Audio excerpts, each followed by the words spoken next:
قربانی کے حوالے سے جو احکامات ہیں، سب سے پہلے قربانی کا شرعی حکم کیا ہے؟ جس شخص میں یہ شرائط پائی جائیں گی ان پر قربانی واجب ہے۔ پہلی شرط وہ مسلمان ہو، دوسری شرط وہ مقیم ہو، ٹھیک ہے۔ مقیم سے مراد یہ ہے کہ وہ مسافر نہ ہو، مسافر کے اوپر قربانی واجب نہیں ہے۔ آپ کا کہاں ہے پیر؟ جو مقیم ہو اس کے اوپر جو ہے وہ قربانی واجب ہوگی۔ تیسرے نمبر پر مالک نصاب ہونا، یعنی اس کے پاس جو نصاب کی خاص مقدار ہوتی ہے، متعین مقدار، وہ اس کے پاس موجود ہونی چاہیے۔ چوتھی کہ وہ بالغ ہو۔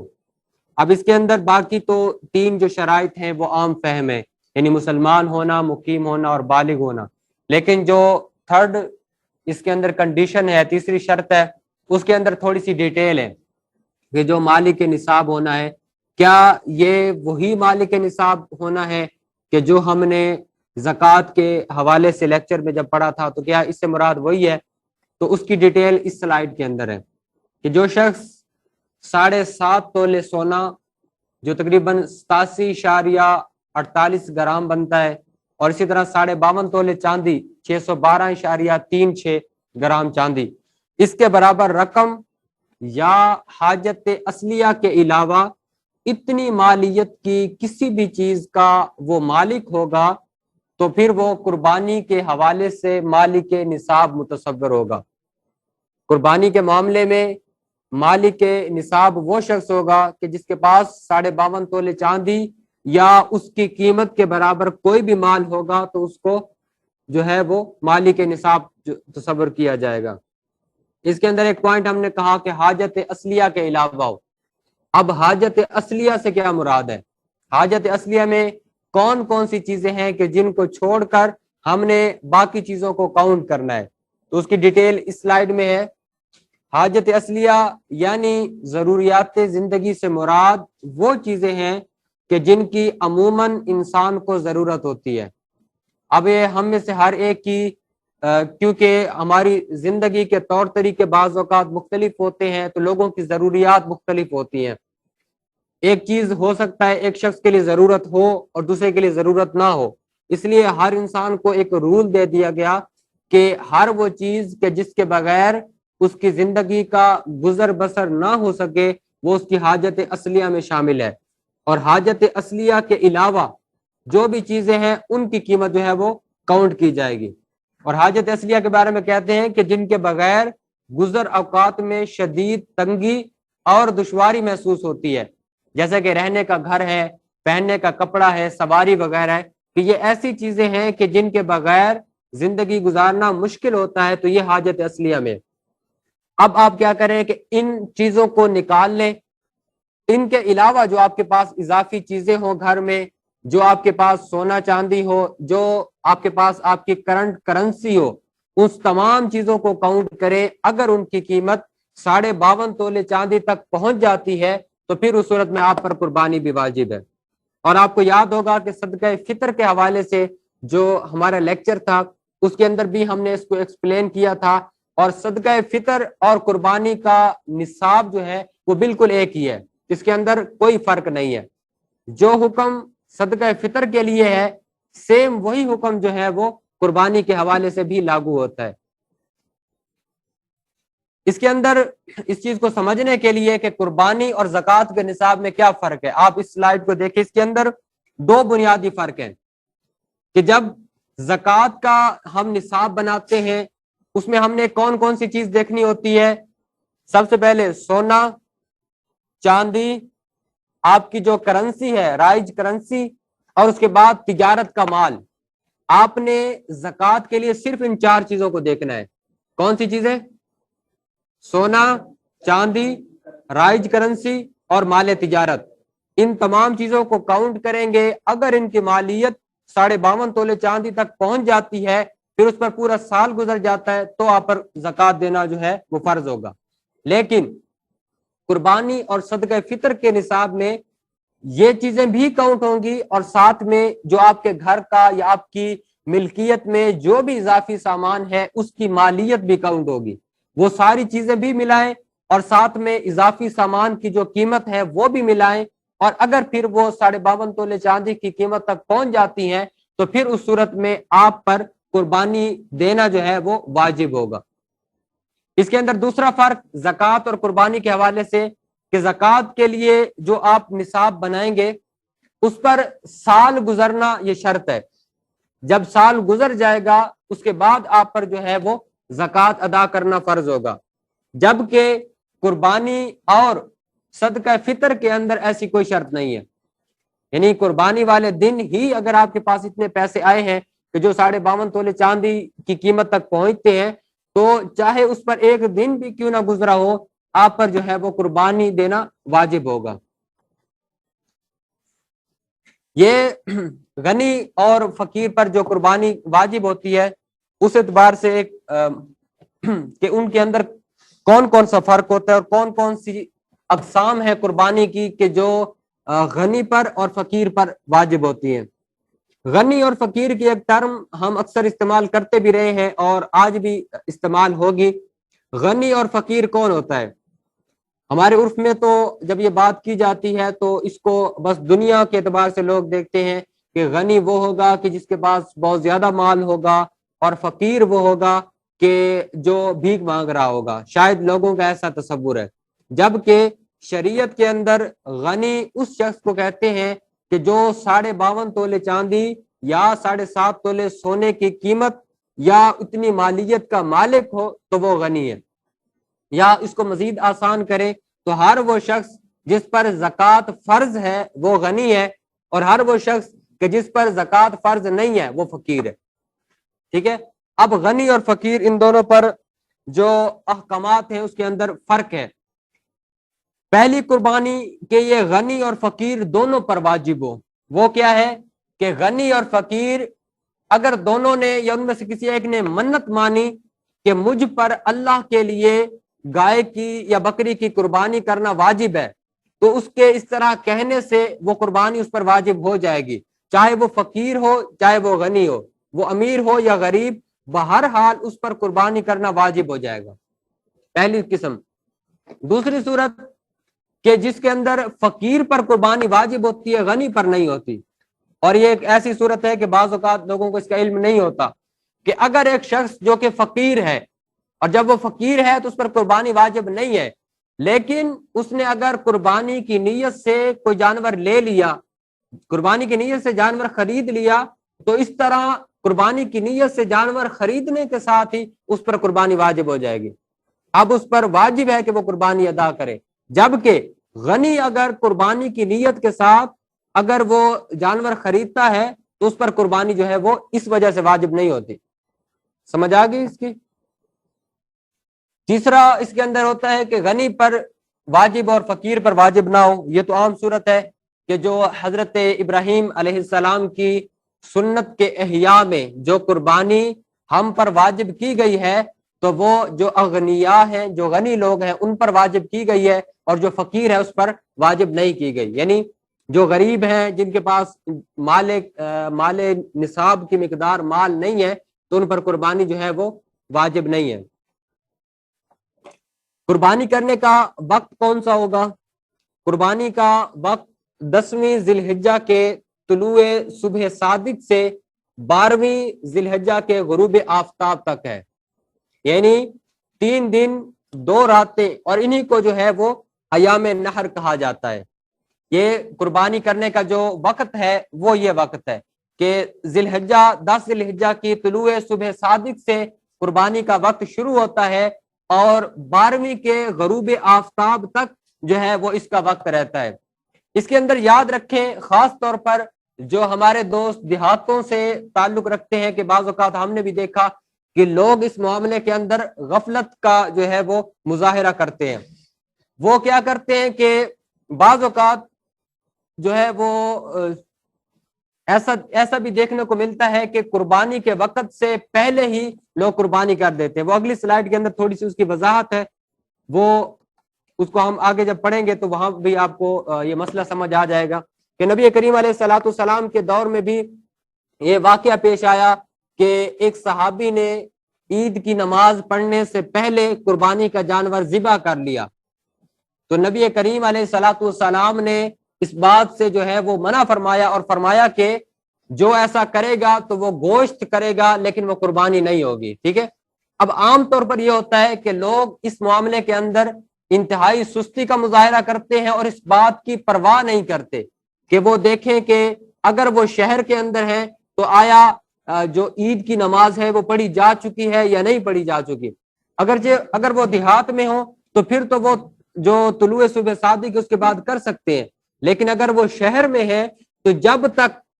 اس شہر کے اندر کسی ایک مسجد میں نماز عید نہیں ہوئی تو وہ جو ہے ان کے لیے جائز نہیں ہے کہ وہ وہاں پر قربانی کر سکے. قربانی کے جانور کے حوالے سے یہ عام فہم 3 قسم کے جانور ہیں کہ جن کے ذریعے قربانی ہو سکتی ہے جو احادیث پاک سے ثابت ہے. پہلے نمبر پہ بکرا، اور اس سے مراد صرف بکرا نہیں ہے، اس کی جنس کے جتنے بھی جانور ہیں، اس میں دمبا ہے، اس میں بھیڑ ہے، اس میں بکری ہے، اس کی جنس سے ریلیٹڈ سارے جانور اس میں شامل ہیں. گائے اور پھر اس کی جنس سے متعلقہ تمام جانور اس میں شامل ہیں. بھینس کے حوالے سے عموماً لوگوں کے سوالات ہمیں سننے کو ملتے ہیں اور اس حوالے سے جو کچھ لوگ اعتراض بھی کرتے ہوئے نظر آتے ہیں. لیکن یاد رکھیں کہ نبی کریم علیہ الصلوۃ والسلام کی کسی بھی حدیث کے اندر بھینس کا ذکر نہیں ہوا. اس کو عربی کے اندر جاموس کہتے ہیں اور اس کی وجہ شاید یہ ہے کہ عرب جو ہے وہ ایک خشک خطہ ہے اور بھینس ایک ایسا جانور ہے کہ جو عام طور پر خشک ایریے میں نہیں پائی جاتی، بلکہ بنیادی طور پر جو بھینس ہے وہ ایک دریائی جانور ہے. اور کیونکہ وہاں پر دور دراز تک کوئی ایسا خطہ نہیں تھا، اس کی وجہ سے یہی وجہ ہے کہ نبی کریم علیہ الصلوۃ والسلام کے اس خاص خطے کے اندر ایسا کوئی جانور کبھی پایا نہیں گیا اور اس کا ذکر نہیں ملا. لیکن بھینس کے جتنے بھی احکامات ہیں وہ گائے کے احکامات پر ہی لاگو ہوں گے. یعنی مثال کے طور پر گائے کی جو قربانی ہوتی ہے اس میں 7 لوگ شریک ہو سکتے ہیں، تو بھینس کے اندر بھی وہی حکم ہوگا. اوورآل جتنے بھی احکامات ہیں اس کو جو ہے وہ اخت البقرہ کے الفاظ بھی ہمیں ملتے ہیں کہ اس کو جو ہے وہ گائے کی بہن کہا گیا ہے، کیونکہ اس کے جتنے بھی احکامات ہیں وہ وہی ہے کہ جو گائے کے اندر ہے. لہٰذا بھینس کے صورت میں بھی جو سوالات سامنے آتے ہیں تو اس کو گائے پر ہی قیاس کیا جا سکتا ہے. تیسرا اس کے اندر جانور ہے اونٹ. اونٹ کے اندر بھی اتنے ہی حصے ہوں گے کہ جتنے گائے کے اندر ہوتے ہیں. قربانی کے جانوروں کی جو عمر ہے اس کے اندر جو شرعی طور پر جو حدود و قیود مقید کی گئی ہیں وہ یہ ہے کہ جو بکرا یا بکری ہوگا اس کی 1 سال کی عمر ہو، گائے کی 2 سال، اور اونٹ جو ہوگا اس کی 5 سال کی عمر. یہ منیمم لمٹ ہے، اس سے زیادہ ہونی چاہیے، لیکن اس سے کم عمر کا اگر کوئی جانور ہوگا تو وہ شرعاً اس سے قربانی جو ہے وہ نہیں ہوگی اور وہ قربانی اس کے لیے جائز نہیں ہوگی. اس کے لیے کم از کم جو ہے یہ عمر کی یہ حد متعین کی گئی ہے اور اس سے اوپر ہو جائے تو وہ زیادہ بہتر ہے. لیکن ایک ایکسیپشن ہے، وہ ایکسیپشن یہ ہے کہ نبی کریم علیہ الصلوۃ والسلام کیونکہ آپ علیہ السلام ایک شارع تھے، اور شارع کہتے ہیں کہ جو خود شریعت کو جو ہے وہ گویا کہ دنیا کے سامنے پیش کر رہے ہیں. شارع علیہ السلام کے لیے جائز ہے کہ آپ کسی بھی معاملے کے اندر کسی کو رعایت دے دیں. اب حضور کے سامنے ایک کیس پیش ہوا کہ اس میں ایک دمبا تھا اور اس کی عمر جو ہے وہ 6 ماہ کی تھی، لیکن وہ دیکھنے میں جو ہے وہ صحیح کبھی لگ رہا تھا، تو حضور نبی کریم علیہ السلام نے صحابی کو اس کی اجازت دے دی. تو اب ہمارے فقہا نے وہاں سے رول لے لیا کہ اگر دمبا یا بھیڑ یا اس سے متعلقہ کوئی بھی جانور ہو اور وہ اگرچہ 6 مہینے کا ہو لیکن دور سے دیکھنے میں وہ 1 سال کا لگے تو وہ بھی قربانی کے لیے جائز ہے.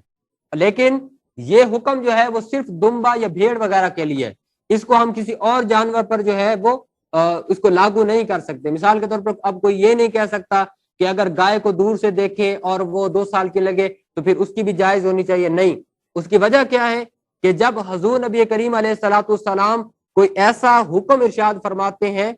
تو جہاں تک حضور نے فرمایا ہو وہیں پر ہی اس پر اکتفا کرنا چاہیے. ہم اس سے آگے جو ہے وہ اس کو نہیں بڑھا سکتے، یا ہم جو ہے وہ کسی طرح جو ہے وہ ایسا حکم نہیں دے سکتے کیونکہ ہماری ایسی کوئی حیثیت نہیں ہے. جبکہ حضور نبی کریم علیہ السلام کیونکہ خود شارع ہیں تو حضور جو چاہیں آپ فرما سکتے ہیں. قربانی کے جانور میں جو شرکت ہے وہ بکرے میں تو ظاہر ہے کہ ایک آدمی ہی کر سکتا ہے، گائے اور اونٹ کے اندر 7 لوگ شریک ہو سکتے ہیں. اس میں بھی آج کل بڑے سوالات آ رہے ہیں، اور ایک فرقہ ہے جو یہ کہتا ہے کہ اونٹ کے اندر 10 لوگ شریک ہو سکتے ہیں. یاد رکھیں 7 سے اوپر ایک آدمی بھی شریک ہوگا تو کسی کی بھی قربانی نہیں ہوگی، کسی کی بھی قربانی جائز نہیں ہوگی. اس لیے زیادہ سے زیادہ جو حصص ہیں وہ 7 لوگ ہی اس کے اندر شریک ہو سکتے ہیں. قربانی جب ایک جانور میں کر رہے ہیں، مثال کے طور پر گائے میں یا اونٹ میں، تو اگر ان میں سے کسی ایک کی نیت عقیقے کی ہو تو پھر کیا حکم ہے؟ عقیقہ یہ بھی نبی کریم علیہ الصلوۃ والسلام کا حکم بھی ہے، سنت بھی ہے. حضور نبی کریم علیہ الصلوۃ والسلام نے اپنا عقیقہ خود بھی فرمایا. آپ کا عقیقہ آپ کے دادا حضرت عبد المطلب نے بھی کیا تھا، اور اسی طرح حضور نبی کریم علیہ السلام نے اپنے شہزادوں حضرت امام حسن اور امام حسین کا بھی عقیقہ کیا تھا. اور عقیقہ کرنا جو ہے وہ ہمیں اس پر تاکید بھی دی گئی ہے کہ ہر بچے کا جو ہے وہ عقیقہ کرنا چاہیے. اب اگر قربانی کے ساتھ ایک حصے کے طور پر کوئی شخص عقیقہ کرنا چاہے تو اس کی گنجائش موجود ہے. اور اس میں رول یہ ہے کہ جب قربانی آپ کر رہے ہوں تو قربانی کے اندر تقرب اللہ، یعنی اللہ کے قرب کے لیے کوئی بھی عمل جو ہے وہ آپ اس کے اندر شامل کر سکتے ہیں جو اللہ کے قرب کے لیے کیا گیا ہو. مثال کے طور پر اب 6 لوگ ہیں وہ قربانی کے لیے شریک ہیں، جو 7واں ہے اس کا حصہ عقیقے کے لیے ہے، تو کیونکہ عقیقے میں مقصد بھی اللہ کو راضی کرنا ہوتا ہے تو پھر جائز ہے. یا اسی طرح کسی نے جو ہے وہ کوئی اور منت مانی ہوئی ہے اور اس میں وہ شامل کر لیتا ہے اپنا حصہ تو پھر بھی جائز ہے. لیکن اگر 6 لوگ تو قربانی کے لیے کر رہے ہیں اور ایک کہتا ہے کہ میں ویسے گوشت کے لیے کر رہا ہوں، مجھے گوشت چاہیے، میں قربانی کے لیے نہیں کر رہا، تو اس صورت میں کسی کی بھی قربانی نہیں ہوگی. اس پورے جانور کے اندر تقرب اللہ سب کی نیت کا ہونا ضروری ہے، ورنہ کسی کی بھی قربانی جو ہے وہ جائز نہیں ہوگی. اس کے بعد جانوروں کے عیبوں کے حوالے سے یہ مسئلہ ہے کہ کون کون سے عیب ہے کہ جس کی بنا پر جو ہے وہ